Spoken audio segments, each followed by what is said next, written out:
नमस्कार दोस्तों जी, स्वागत है आपका हमारे YouTube चैनल गुरु ज्ञान पर। आज हम बात करने वाले हैं पंडित प्रदीप मिश्रा जी के बारे में।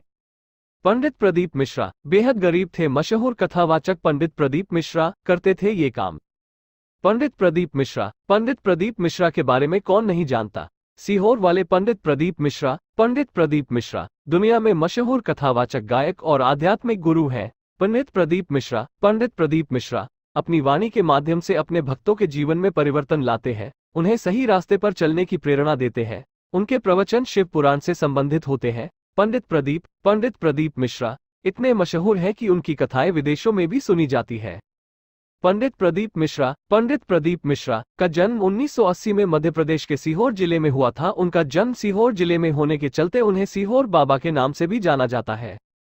पंडित प्रदीप मिश्रा के परिवार में उनके माता पिता, उनके 2 भाई और उनकी बीवी और उनके बच्चे हैं। उनके पिता का नाम रामदयाल मिश्रा है।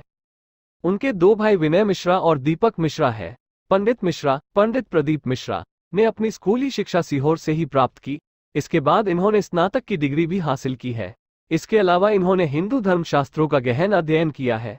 पंडित प्रदीप मिश्रा सीहोर वाले मिश्रा जी के करियर की बात करें तो उन्होंने अपने करियर की शुरुआत एक कथावाचक के तौर पर की थी। पिता लगाते थे चने का ठेला। मध्य प्रदेश छत्तीसगढ़ के प्रमुख न्यूज चैनल बंसल न्यूज के दिए एक इंटरव्यू में पंडित प्रदीप मिश्रा सीहोर वाले मिश्रा जी बताते हैं कि वह एक बहुत साधारण गरीब परिवार से रहे हैं।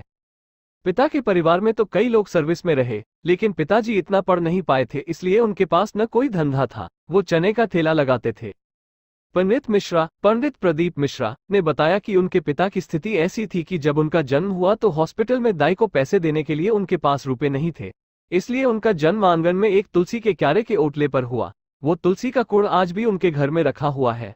उन्होंने आगे बताया कि उनके पिताजी ने चने का ठेला लगाया, इसके बाद चाय की दुकान चलाई, साथ ही साइकिल पर एजेंसी का काम भी किया और पढ़ाई भी चलती रही।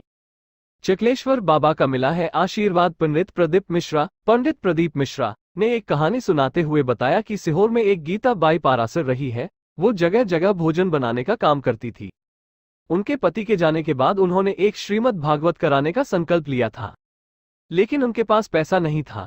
लेकिन उन्होंने घर पर कथा कराई। उस समय ना तो भागवत थी और ना ही धोती थी।